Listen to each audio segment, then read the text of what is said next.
crecimiento inclusivo o decimos decrecimiento? Segundo, respecto al tema de reducir la deuda, los planes fiscales estructurales que nos pide Europa, yo creo que hay que apoyar en el semestre europeo. ¿Dónde tendríamos que apoyar? ¿En qué inversiones? ¿Cómo podríamos ayudar a la ciudadanía que está muy verde? Porque de hoy Europa son malísimos, nada, fuera. O sea, la gente con la que me relaciono me criminaliza Europa. Entonces, que no se puede hacer nada, nos están tomando el pelo, etcétera, etcétera.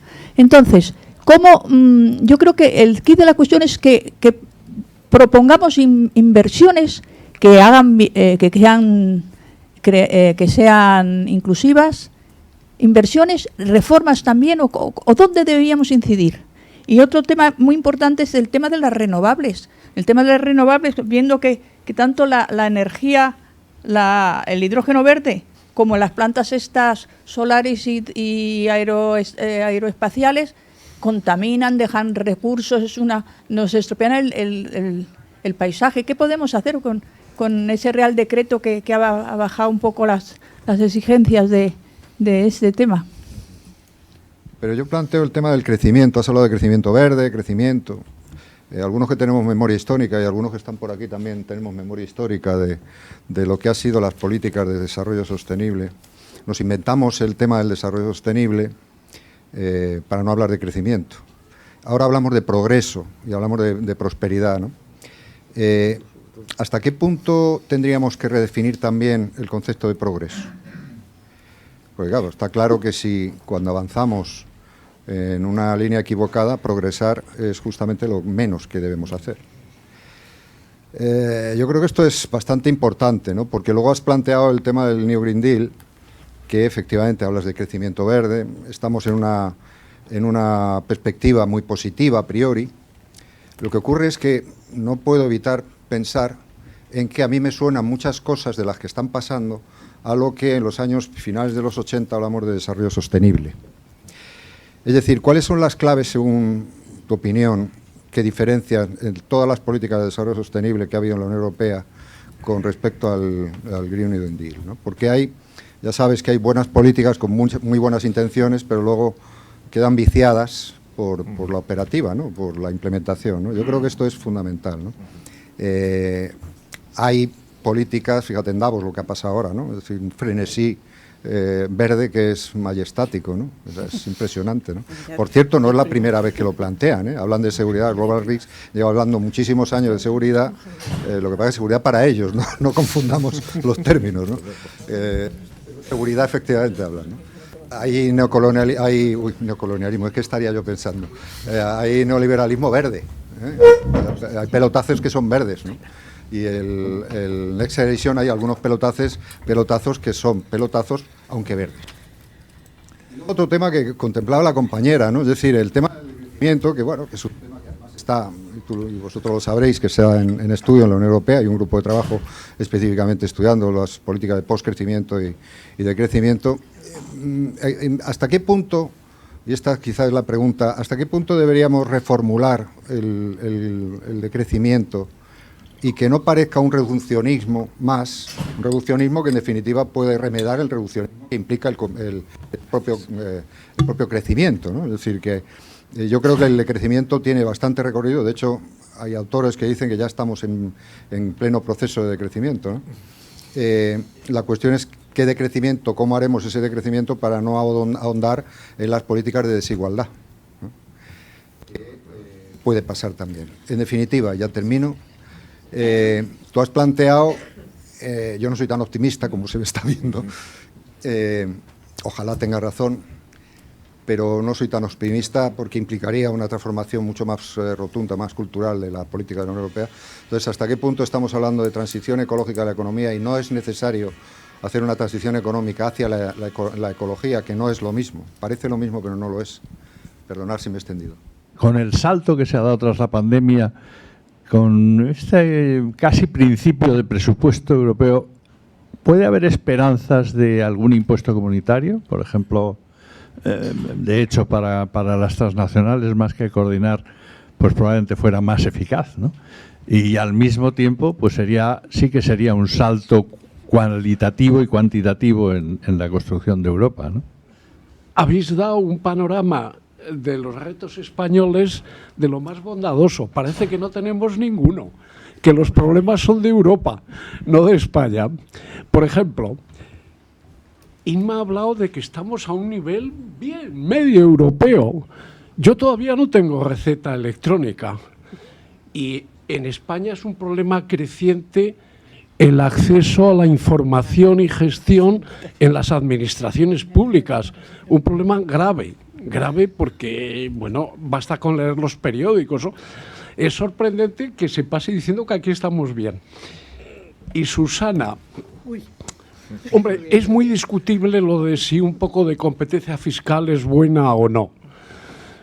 No, ya se te ha visto que para ti no, y que para ti me imagino que habría que tener una uniformidad absoluta y total en todos los impuestos europeos, algo que a lo mejor es bueno, pero que, bueno, eso está absolutamente lejano.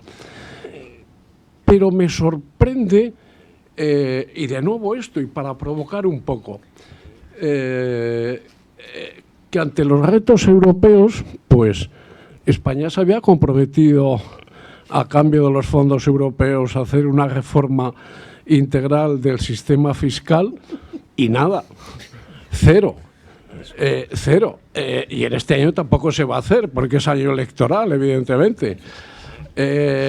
Aquí tenemos un defecto en impuestos medioambientales que es que da cuasi vergüenza, cuando es que aquí todavía se cobra más la gasolina que el gasóleo, ¿no? O sea que son cosas.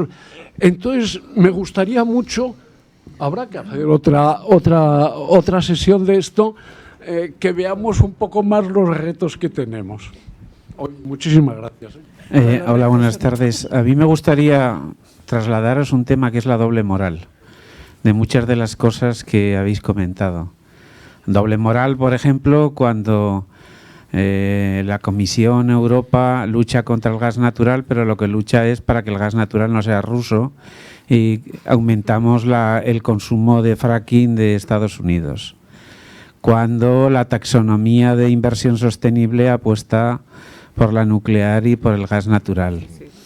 Cuando apostamos por las renovables y las hacemos extractivas y no incorporadas. Cuando comentabas, Susana, de la alegría de ese impuesto sobre empresas energéticas, y lo que tendríamos que estar es muy tristes porque ponemos un impuesto porque no hemos sabido acotar los beneficios caídos del cielo. Entonces, yo creo que nos falta comunicación clara, nos falta decir las cosas como están. Mencionabas que no sé si ha sido un desliz, al menos por lo que ha dicho el Gobierno, de la infraestructura gasista del H2Med, cuando nos la han vendido como un hidroducto, y es una infraestructura varada que supondrá 50.000 megavatios de potencia renovable. Yo sinceramente creo que en muchas de estas cosas nos lleva al optimismo y nos hacemos trampas en el solitario apostando por esa doble moral que está muy bien venderla. Gracias. Mi pregunta, más que pregunta, es una reflexión que invito a la mesa que pudiera hacer delante del auditorio, ¿no? Que es las dos velocidades a las que nos enfrentamos para conseguir un mismo reto, ¿no? Que es, por una parte, la velocidad que requiere los cambios estructurales que Europa necesita, pero no solamente Europa, sino que Estados Unidos también tiene en ese sentido una política también convergente, o la propia China, ¿no? Es decir, el conjunto de países. Y luego, por otra parte, la armonización fiscal. Evidentemente, el soporte para que las reformas tengan su velocidad, la velocidad adecuada, requiere de un soporte fiscal. Ese soporte fiscal tiene una velocidad, y una velocidad lenta, sobre todo en Europa. Y, sin embargo, las transformaciones estructurales requieren una velocidad mucho más acelerada, porque, entre otras cosas, competimos con quien estamos compitiendo, con los propios Estados Unidos, que van muy por delante realmente de Europa, y con la propia China, que también va muy por delante de Europa. realmente no puede haber otra solución que no sea el endeudamiento, pero que no sea que Europa avance hacia bueno, pues lo que ha empezado a hacer, por otra parte, con los fondos actuales, ¿no? Socializar de alguna manera la deuda y llevarla a más largo plazo. Ese es un reto que realmente tenemos y que además fuerza también a Europa a su propia construcción, y sobre todo cuando tenemos la guerra en nuestro propio territorio. Entonces me gustaría, en ese sentido, escuchar la reflexión de la mesa de quien consideréis oportuno. Referente a la digitalización, el imperio de las empresas norteamericanas es patente y es una realidad. Dentro de las iniciativas europeas y pensando en la presidencia española, supongo que se estarán barajando posibles planes alternativos tratando el I+D+I del que se ha hablado también, ¿no? Yo soy optimista, aún sabiendo que hay una diferencia entre lo que decía al principio, es decir, entre la Unión Europea de papel y la Unión Europea de verdad, ¿no? Y yo creo que igual que podemos decir, no vamos a la velocidad que nos gustaría en términos de las reformas que se están generando, no vamos a la velocidad que nos gustaría en términos de cómo están avanzando las cosas, yo creo que están avanzando. Yo no creo que estemos de verdad, no sé, podemos estar aquí hasta las 10 de la noche hablando de esto, pero yo no creo que estemos en la misma situación que estábamos hace 15 años o hace 10 años, ¿no? Yo creo que no. En términos ambientales es más complicado de medir, ¿no? Porque efectivamente esto es un proceso acumulativo, ¿no? Y efectivamente estamos hablando de esto. Pero bueno, se podrían poner encima de la mesa muchas cosas. Yo he hablado yo fui crítico, está por ahí escrito, sobre la incorporación a la taxonomía europea, la taxonomía verde, la incorporación de las inversiones en gas y nuclear, ¿no? Y entonces lo que me decían un poco al hilo de lo de la doble moral, ¿no?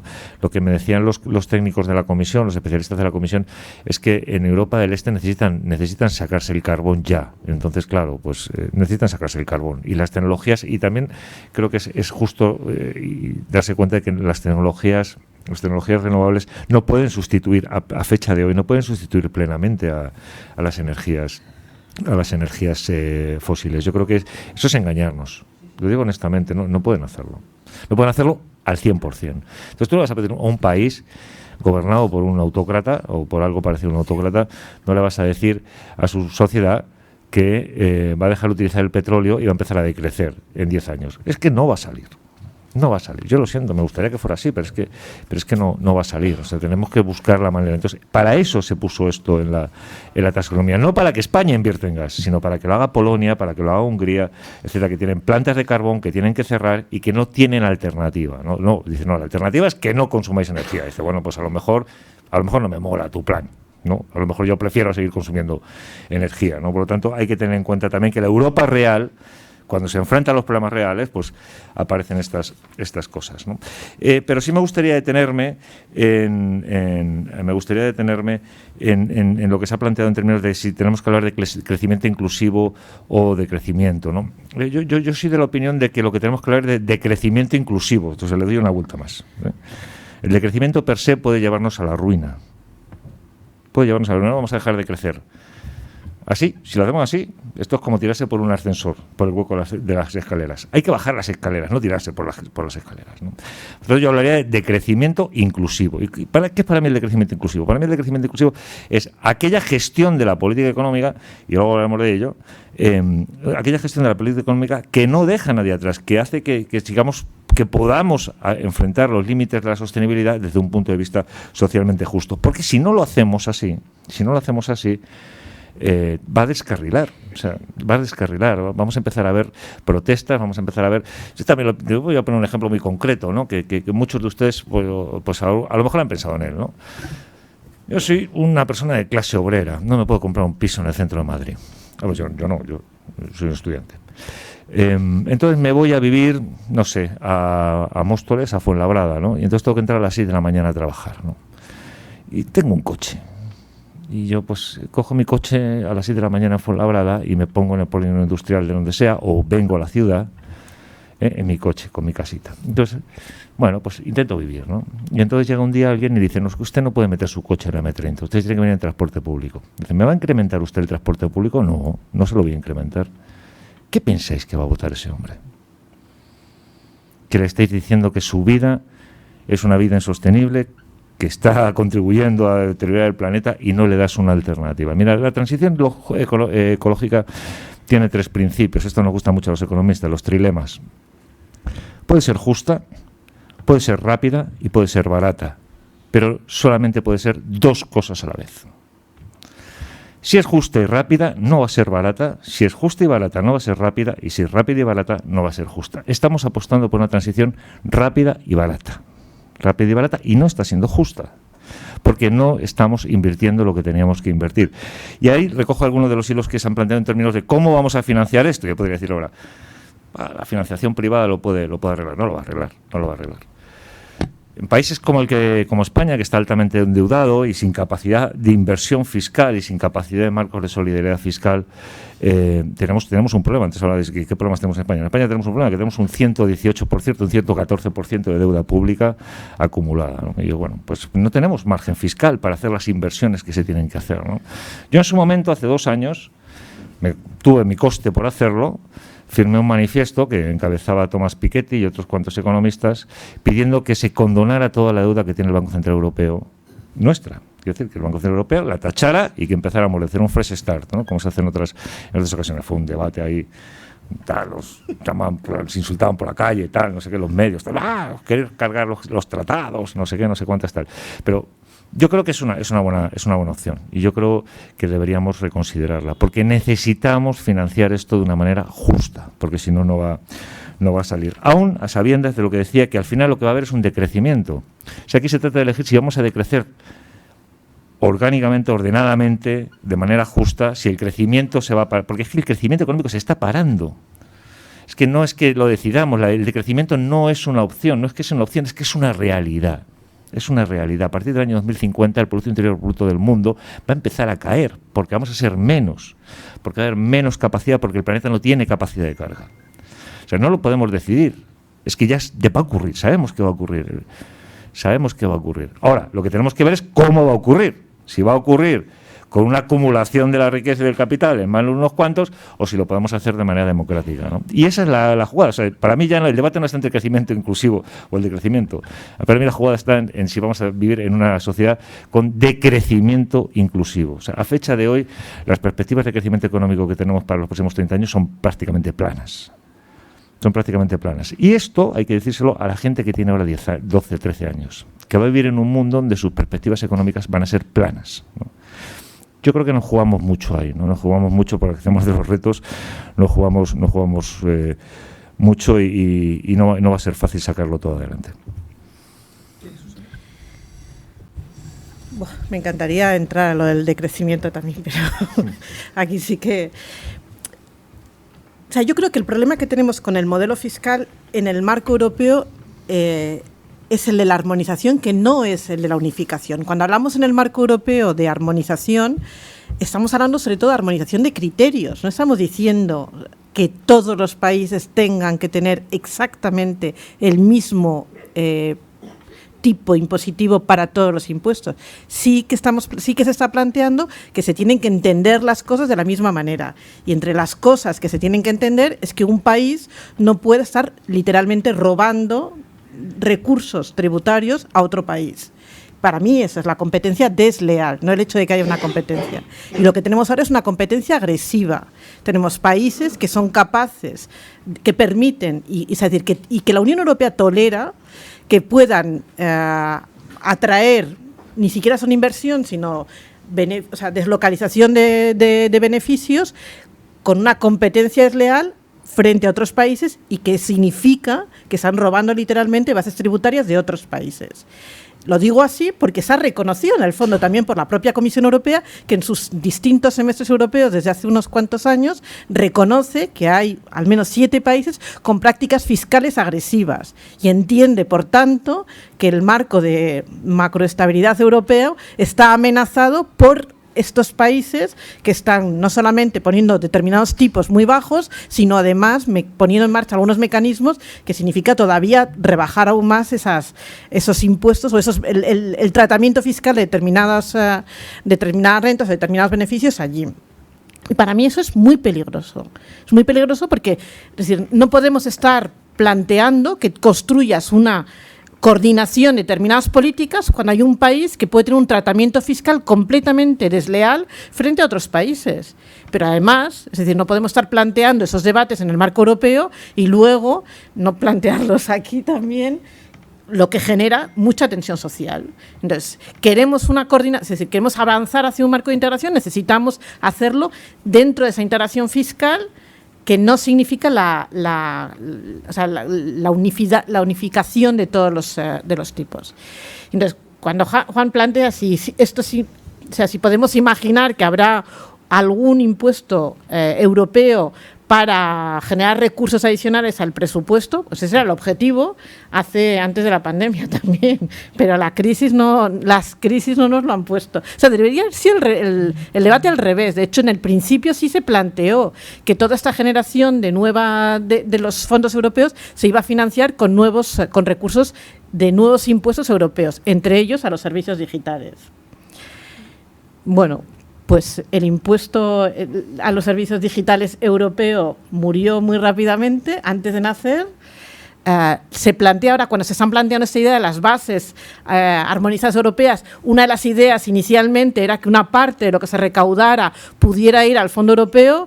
Yo creo que eso es un debate absolutamente imposible en estos momentos, porque si conseguimos armonizar las bases, ya va a ser un milagro, como para plantear el segundo debate, encima es de todo eso que vamos a armonizar, qué parte encima ya no va a ir a los países, sino que va a ir a un fondo europeo. Nos falta construir una Europa, es decir, basada no en la solidaridad, sino en la justicia realmente, en los conceptos de la capacidad de generar valor y dónde se están generando y dónde se retienen esos recursos. Y mientras Europa no avance en eso, pues seguiremos teniendo brechas en todos los sentidos, porque nos vamos robando de unos a otros los recursos. ¿Qué más había? Bueno, sí, plantean los impuestos a los beneficios extraordinarios. Es verdad, es decir, que es difícilmente aceptable que podamos tener empresas o sectores que están generando esos superbeneficios con un coste trasladado al conjunto de la sociedad. Pero de hecho, cuando empezó la crisis de la COVID, nosotros ya planteábamos que una de las soluciones era, decir, si hay empresas que en una crisis tan difícil están generando esos superbeneficios, tiene que grabarse tienen que haber como una especie de recargo adicional a esa parte generada de forma absurda, mientras otros tienen que estar cerrando. Entre otras, las farmacéuticas. En aquel momento yo creo que nadie en Europa se atrevió, porque era más urgente garantizar el acceso a vacunas que el pensar cómo se podrían gravar los beneficios extraordinarios de esas farmacéuticas, que además habían sido financiadas sus investigaciones con fondos públicos. Toda la incoherencia y la doble moral que podamos tener. Pero ese debate es el que ha permitido que avancemos mucho más rápido ahora con la aplicación de esos beneficios extraordinarios a un sector solamente en Europa, que es el energético, y una parte de ese sector, ni siquiera es ancho, completo, y creo que es el que nos va a llevar a replantear qué modelo de impuesto de sociedades va a haber en el futuro. Porque si hay empresas que tienen, es decir, el hecho de que estas empresas que tienen estos superbeneficios son empresas que además tienen un control del mercado mucho más alto. Entonces quizás hay que repensar, y es a lo que iremos, repensar el modelo de impuesto de sociedades en un marco europeo, pero además, es decir, con una progresividad, si tienen unas márgenes de superbeneficios mucho más altos, ¿por qué no? Yo creo que hay que repensar el impuesto de sociedades y llegaremos. O sea, Bueno, claro que sí, pero si no estamos consiguiendo crear un control, una regulación del mercado, pongamos por lo menos mecanismos que, si se dan, podamos captarlos con mayor equidad. Es decir, que hemos llegado a una desregulación muy grande que nos plantea un montón de problemas, y lo digital es una obviedad, pero entonces, por lo menos, si queremos ir a la perfección de hay que romper con el modelo entonces ni grabamos, ni buscamos soluciones a lo que tenemos, ni conseguimos avanzar en una mayor integración. Entonces, bueno, yo creo que se van a ir planteando algunos de esos debates ahora. Gracias, Susana. rápidamente. Quería responder a dos cuestiones. Una, la de la I+D. ¿Qué se puede hacer frente a los planes más agresivos, a lo mejor, de Estados Unidos en este ámbito? Bueno, pues pasa un poco como en todos los ámbitos que se han tratado aquí, y es que realmente los sistemas de ciencia y tecnología de los Estados miembros son distintos entre sí. España tiene una problemática propia de retención de talento, de falta de, a lo mejor, de participación en la I+D de las empresas. Además, tras la crisis anterior, el presupuesto en I+D, bueno, pues bajó muchísimo el presupuesto público, la inversión pública, y eso en cada país tiene su propia movimiento. Es verdad que hay programas como el Horizon europeo que sí que promueve la I+D, pero no es suficiente para responder a la altura de lo que pueda responder un país como Estados Unidos, que tiene todo el mercado, que yo creo que también en la cuestión digital es una de las también esenciales, ¿no? El tamaño de los mercados. El tamaño del mercado de Estados Unidos y de China es evidentemente enorme, y el mercado interior europeo todavía no está sin terminar de construir.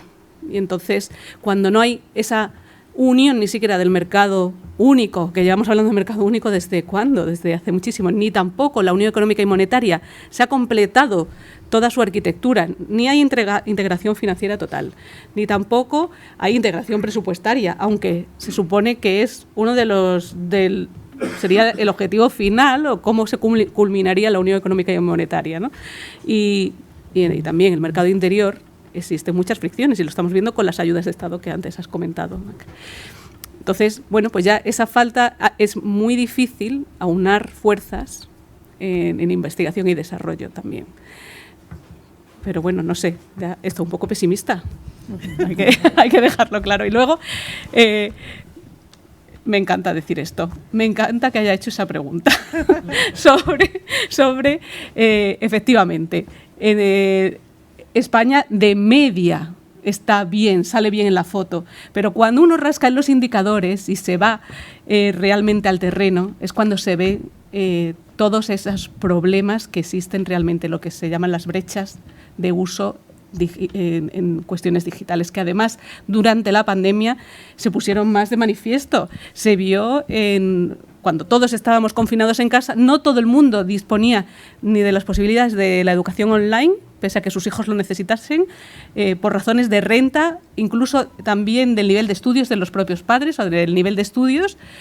A lo mejor no tenían dispositivos o no podían acceder a unas redes digitales de alta velocidad por cuestiones económicas, o no sabían, no podían ayudar a sus hijos en las tareas. En la cuestión sanitaria igual. Se trasladó todo también a las redes, tenías que hacer receta electrónica y historial clínico electrónico, todo. Hay una gran digitalización de la sanidad, pero no todo el mundo está preparado para poder utilizar, para hacer un buen uso o un uso que te aporte valor de las tecnologías digitales. Y esas brechas es uno de los aspectos en las que España tiene que trabajar más, por razones de edad, como he dicho, por razones de nivel de estudios y de renta, sobre todo. Y, por supuesto, la brecha primaria entre el ámbito rural y el urbano, y si ya juntamos todas, pues sí, la carpeta ciudadana, que es una cosa que se está desarrollando en la actualidad, ¿no? Y que, claro, cómo no vamos a aplaudirla, ¿no? Porque todos vamos a tener la posibilidad de tener nuestro DNI digital, que nos va a permitir ver toda nuestra huella digital en un montón de servicios públicos. Pero paralelamente, o no paralelamente, es que no se debe dejar la cuestión analógica. Es que uno tiene efectivamente el derecho, o tiene que tener la capacidad de acudir en persona a esos servicios públicos y que sea atendido en igualdad de condiciones, evidentemente.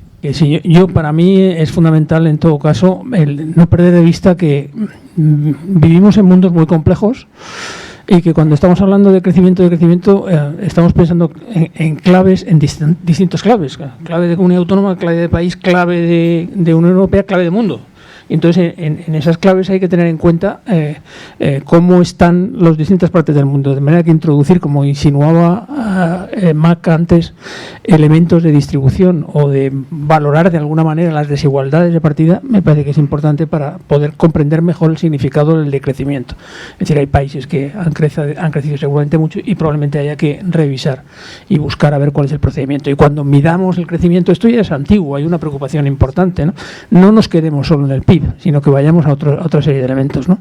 Que esto ya se ha trabajado sobre este tema. Bueno, se han suscitado temas muy importantes, pero estamos fuera de todos los plazos y yo tengo que responder a lo que me decían, ¿no?, sobre los temas de competencia fiscal y de reforma fiscal, ¿no? A mí me preguntaban en una reunión parecida a esta, pero en la sede del Banco de España, me decían si hay cosas muy claras en esta reforma, ¿por qué el gobierno no la lleva adelante, ¿no? ¿Cuál es la razón, ¿no? Y yo digo, no lo sé, pero supongo que hay una serie de variables políticos que la gente que trabajamos más en el mundo de la academia o de la reflexión o de la agitación, lo que sea, que me parece absolutamente noble en todo caso, que pues eso no lo tenemos en cuenta. Es decir, que la perspectiva del político podemos analizarlo. Hay una preocupación dentro de la hacienda política, por ejemplo, por los temas de economía política, ¿no?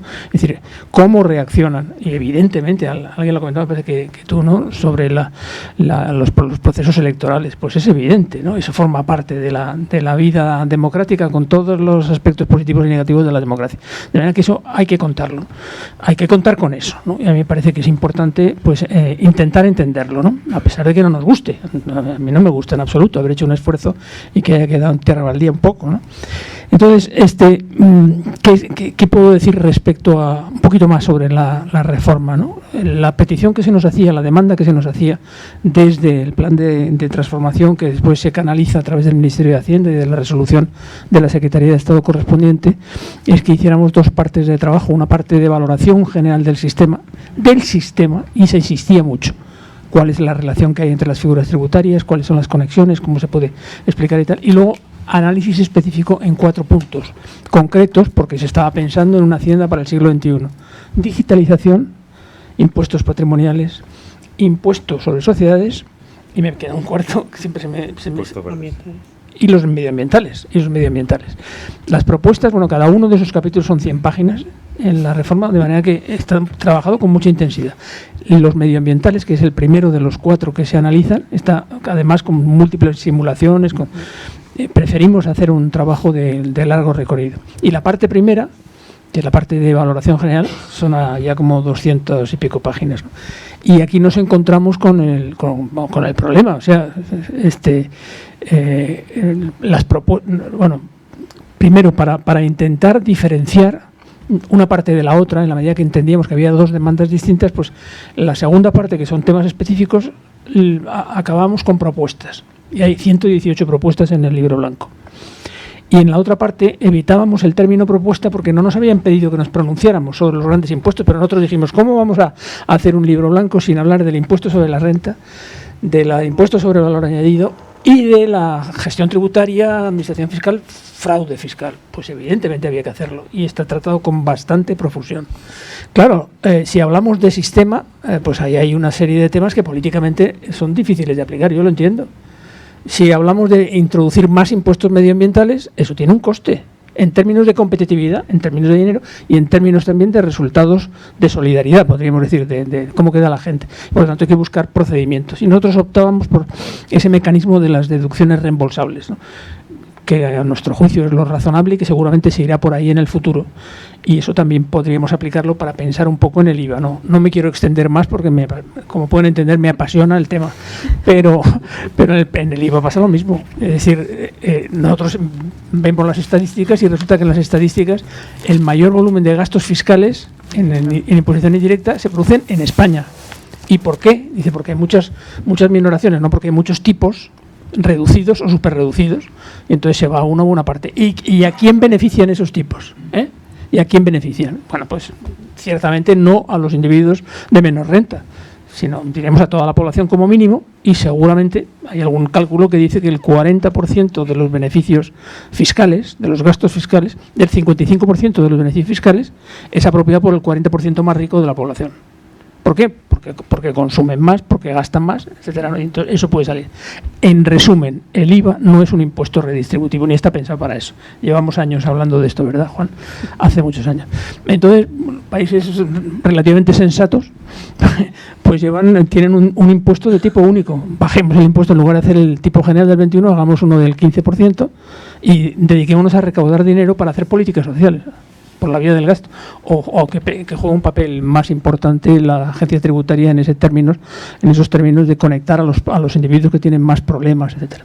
No me extiendo más, solamente quiero terminar apoyando a Mac y decir que, como él, somos moderadamente optimistas, porque el mundo en el que vivimos es muy complejo, pero desde luego, si no fuéramos así, no estaríamos en esta mesa para empezar. Muchas gracias.